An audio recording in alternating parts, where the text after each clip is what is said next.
Good morning and happy Tuesday. Welcome back to the Vision Alignment Show, where we all understand how important it is to realize that our vision should be connected to it should be in alignment, really, with our core beliefs, our core values, our core strengths. I want to tell you about our guests coming up today, but I also want to tell you about, we have some guests coming up in the future. So we're going to hold that off until the end. So look forward to hearing more about other guests we have coming up after today. But I'll tell you, the Vision Alignment Show is excited because today we have on a very special guest. And this guy really knows how his vision is aligned with his core strengths. So having said that, I want to introduce my now friend and fellow NSA member, Chuck Gallagher. Hello! Hello, Brian. It is great to be on the show here today. Thank you so much. Absolutely. Thanks for joining us, Chuck. This is awesome. My pleasure. Wow. Yeah. So tell us, Chuck, when is your first recollection of knowing your vision? Wow. To say the clarity, I guess, of knowing the vision came when 5 of us were taken from where we lived. It was a first trip out in 7 months, and we were taken to an elementary school and ushered down the hall into a classroom where we spoke to 5th and 6th graders. And so let me clarify this, Brian. We were taken from, I said where I lived for 7 months at the time, from federal prison into a classroom of 5th and 6th graders to talk with them about the choices we make and the consequences that follow. And it hit me as we were going back after we saw the eyes of those 5th and 6th graders that somehow all my life had been focused toward using my voice in some form or fashion, and I had just played and danced around it so much and didn't really realize that was the purpose for me being here and the alignment of that vision and those talents. Awesome. If you want to hear more, stay right there.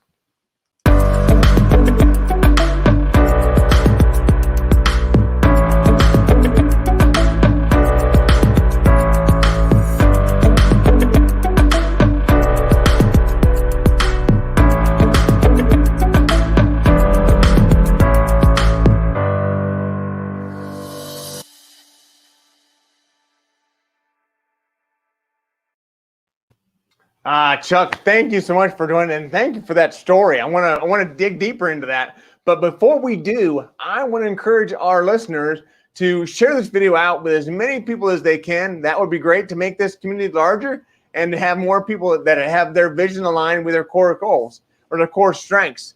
That's important. And also, as always, put a picture of you winking, a selfie, if you will, of you winking in your timeline. And when you do that, tag me on it, and also put in a hashtag of Brian with one eye, that's me, and a hashtag of Winking with Wagner, that's you. So that would be great. So that gets you to understand how important it is to know what makes you unique, because I know what makes me unique, and it's not my eye. What makes me unique is my positive personality and my willingness to share my story with other people to have a lasting impact on their lives. So do that for me if you really would. I would really appreciate that. If you want to hear more about what's going on, go to brianwagner.live, brianwagner.live, and you can sign up for Vision Insights and learn more about us. So, Hal, wow, that was a lot. So, Chuck, tell us more about your story. I'm really enthralled and not enthralled. I'm interested in how you got to prison. Well, okay, so let's go back in time because it was a long, long time ago. I can still remember. Okay, well, wait a minute. I don't need to sing Don McLean. But a long time ago, back in the mid 80s or so, I was tax partner in a CPA firm. I had testified before Congress on various aspects of federal tax law, written articles in national magazines, taught continuing education courses in 30 states. I was had a career that was on a definite upward trajectory. However, I had too much debt. I jokingly say I was overextended and underfunded, but too much debt is the easiest way for most people to understand. And in 1987, I was robbing Peter to pay Paul, and a local banker who used to send me lots of business, so he and I were close, called me and he said, "You're 2 months behind in your house payment." And the truth is, I was 2 months behind in my house payment. But I did not want to admit that at the time. I mean, I didn't want to tell my local banker who sent me lots of business, and I'm a CPA, so I'm supposed to be helping people, manage their financial affairs, that I could not manage mine. Frankly, that fear of telling him that was the thing that propelled me to send him off on a wild goose chase for a short period of time and try to find a quick solution, which was ultimately embezzling from a client's trust fund. Now, that's wrong. But let me just say this, because there is a point here for anybody that happens to be listening, and that is when you are faced with something that is a trigger for you, and that trigger could be financial, it could be relationship, it could be health, but when many people are faced with a trigger moment, we don't think from our frontal cortex, it goes to lizard brain, and we make spontaneous choices that we don't fully calculate the consequences from. And the consequences from my choice was in 1990, the embezzlement scheme collapsed. Of course, I lost my license as a CPA, lost my interest in the firm, was unemployed. My wife and I had to sell all possessions that we had. And even though I made restitution, Brian, it doesn't make what I did right. And eventually the federal government said, not enough pain. So on October 2nd, 1995, I took 23 steps into federal prison, became 11-6-42-058, an inmate and a convicted felon, which, short of a presidential pardon, I will be for the rest of my life. Wow. So you were Bernie Madoff before Bernie Madoff. Yeah, except mine was like little bitty and his was way real big. And, and I have to say, just as a side note for the fun of it, when Bernie Madoff was sentenced to like 130 years in prison for his $65 billion crime, I took my crime of 254,000 and divided that into the number of months and thought, doggone it, I should have only had 4 months. But then it occurred to me, I am out, I am living, I am successful, and he died in prison. So I am not going to complain. Yeah, well, that's good. Thank you for that. And if other people are listening, put in a hashtag live. If you're listening live, if you're listening on this replay, put in a hashtag replay and tell us where you're coming in from. That would be great. I see we have Linda Kazera joining us from West Virginia. Awesome. Thank you very much for joining, Linda. It's good to see you this morning. Do that. So what do you think the biggest factor in getting to where you are today? What do you think the biggest factor is? Brian, I would say there's two things. First thing, if I really go backward, and I'm talking now as a kid, okay? Because, we're really talking about this whole concept of aligning and vision and talents and so forth. I mean, as a kid, my mother pushed me to be in the Optimus Oratorical contest. I thought that was the craziest thing she'd ever done, but I kept winning it. So apparently there was some talent, although I didn't recognize it at the time. I started off as a music major in college. I wanted to perform. They said teach. I said perform. They said teach. I said, and finally I figured apparently I got no talent, and I didn't want to be a poor band director. So I decided I'd go into accounting, which, let me just say, there's nothing wrong with accounting, but I really probably sucked as an accountant. I was good at speeches and seminars and bringing in business and selling. That was easy. I didn't care if it balanced. That was not relevant. The true accountants wanted stuff to balance. I just wanted it to be close and pick up more business. So I didn't recognize early in my career that the speaking, the performing, that talent was really ultimately where I needed to be. I just was more concerned about the money, and I knew as an accountant I'd make a comfortable living. So I took the road less traveled for someone with my gifts, totally screwed it up, and eventually I got back on track. So when did you get back on track? How long did it take? A decade. And let me put it this way. When I got out of prison in 1996, obviously I knew nobody was going to, practically nobody was going to hire me. I mean, I was a convicted felon straight out of prison. So mom always said death and taxes. I screwed up taxes. So I got a job selling cemetery property door to door. Because I figured everybody breathing eventually would have to have my product, right? Are you kidding me? No, I'm serious. I would say I was dead serious, but that would be just that would be wrong. That would be wrong. That would be wrong. But here's the thing. I realized in prison, every choice has a consequence, right? So in the mid 80s, I made a stupid set of choices that in the mid 90s put me in prison.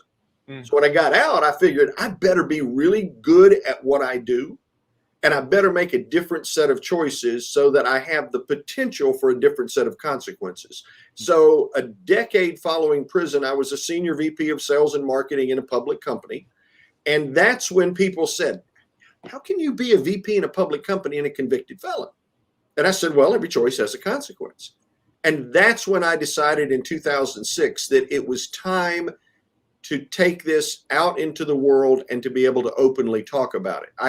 I'd earned the right at that point in time to be able to do that. That's interesting how you've embraced that. So it's exactly what my speech coach and other coaches have told me to do myself, is to really embrace what's happened to me and use it, I guess is the right way of saying it, to tell people about it and to relate to people. And Brian, that's what you're doing. I mean, the fact that you do this show every day, and the fact that you are open with the hashtags, and you have a way to embrace something that makes it relevant to be able to talk to people about and to help people through, kudos to you, because that's exactly what you're embracing right here. Well, thank you. I appreciate that. So you've had to have had a lot of people around you that have given you a lot of good advice. What's the best advice you've ever gotten? Well, I have gotten a lot of advice, but I will say, which is a little bit weird, probably the best advice I ever got is be careful who you tick off, because you may end up working for them one day. When I first got out of prison and I started in the cemetery business, this guy told me that. And let me think about this for a second, 2009, I was talking with this young man who used to work for me years ago. I was a VP and he was a sales guy. And he calls me one day and he said, I need somebody old and gray-headed that can walk in the corporate world. And I'm like, well, I'm gray-headed and I'm old. So I said, you can't afford me. He said, try me. I threw out a number, Brian. He said, okay. I thought, gosh, I must suck at negotiating, because there was no negotiation. But we started in 2009, a startup company that in 2014 was sold to a public entity. And so I am now a vice president in a public company who happens to speak. So that piece of advice has served me well. Wow. Yeah, that's very true. Well, so that's interesting. But where are things going for you? What do you see as the next level of your success? That's interesting. I think, Brian, for me, the next level of success is being able to model what I've learned, share what I have learned, and I don't want to use the word coach because that's not it. Mentor people, and I'll give you an easy example. I'm a 63-year-old white male who happens to be a speaker. Okay, so some might argue that I'm male, pale, and stale. But I've been to jail, so that gives me one little extra advantage, at least at this point. But as you know, as part of speaking, all speakers need video. So we've created a video production company, and we're actually doing work all over the world at this point. I mean, technically, digitally, it can be anywhere. But here's the point to that. I've got 4 young guys here who are really talented. I mean, they do things that I would never have thought of, which is great for the clients we serve, but they don't know how to run a business. So part of what I see as I look at the next 10 years, which would make me 73, or 20 years, which is 83, is I can help them learn how to run a business. And perhaps the business we're growing today can become a foundation for a business that they own in the future and help secure their financial well-being. That's pretty awesome. I love that. It's fun. I mean, it's like I like the creative side. And when someone looks at me and said, you're too old for the stage, that doesn't mean my mind won't be able to work and that we can't assemble people who have multiple talents and put that together to create value for other people. Wow. That's good. I love that. Thank you. I see some other friends have joined us here. So Mark Cusick, good morning. Is Mark from Wisconsin, a lake house. Very nice. Good seeing you this morning. Hope you're doing well. So tell me, you must have blind spots. We all have blind spots. We all have blindness in our lives, we talk about so often. But who helps to see your blind spots? Well, I'm fortunate that my wife not only can see them, she doesn't mind calling them out. She's real good at that. Yeah, right. And Are you good at listening? I don't know about that right now. I'm sure she'll see the replay, however. But here's the deal. In all fairness, that is an incredible gift. Because there are times, and let me do this real quick. One of the things that we talk about is if a person has a need and they find an opportunity to solve the need, in order to make it work, they have to rationalize it. Okay? So I'm driving to work this morning. I need to make sure that I'm here in plenty of time for our show this morning. So as I'm driving down the road, I need to get here on time. So therefore, I exceed the speed limit. Need.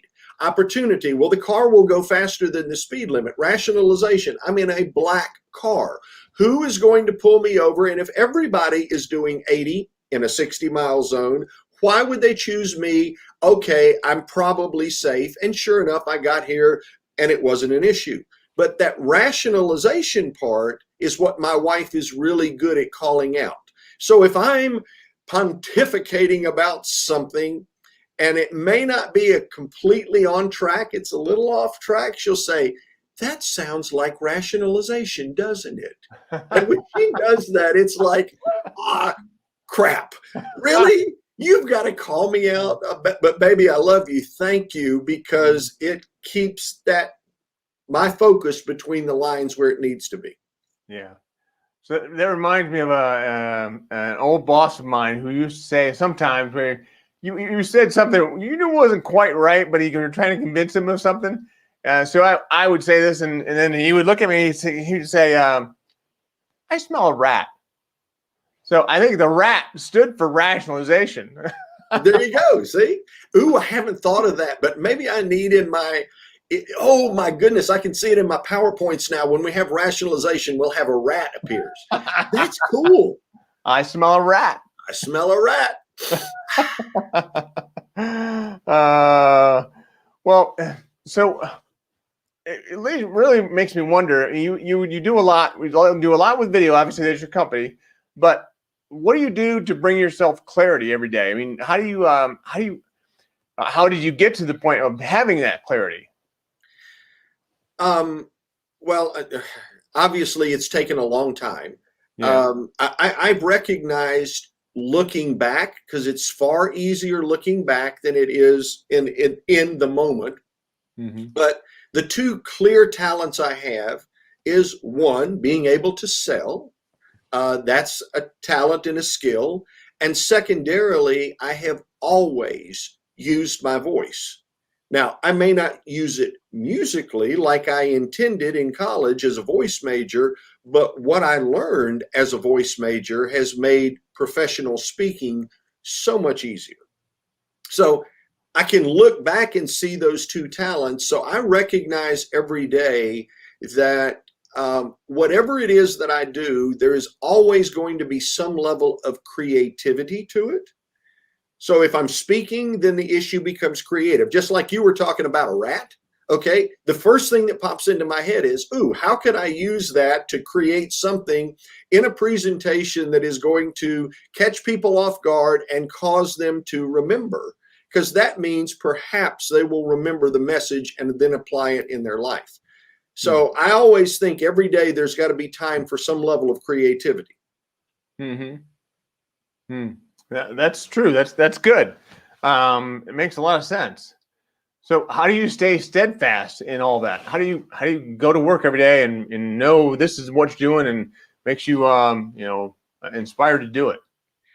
Um, how do I put this? Somehow, and I'm not sure the how. So let me just be crystal clear. If somebody's like, oh my gosh, here is the golden nugget.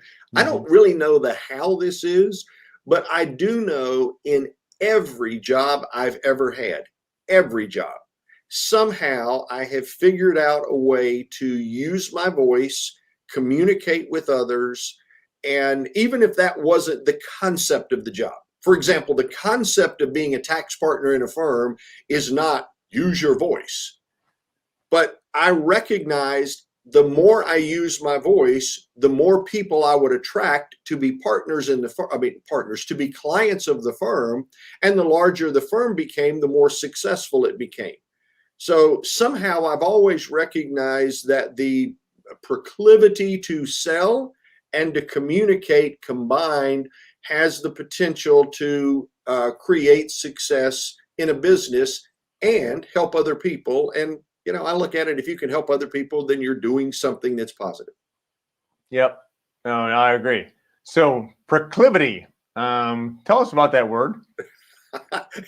Well, this morning I was looking in the Reader's Digest and there was the word of the day and it was proclivity. And I decided I needed to figure out today how to use that You did word. it. Nice job. Thank you very much. Thank you so much. The $10 word, the origination. Now we know. Now you know. Yeah. It's the word of the day. The word of the day. Actually, it wasn't Reader's Digest. It's on the computer. It's the word of the day. And sometimes there is no way I found out to use those words, but today it worked.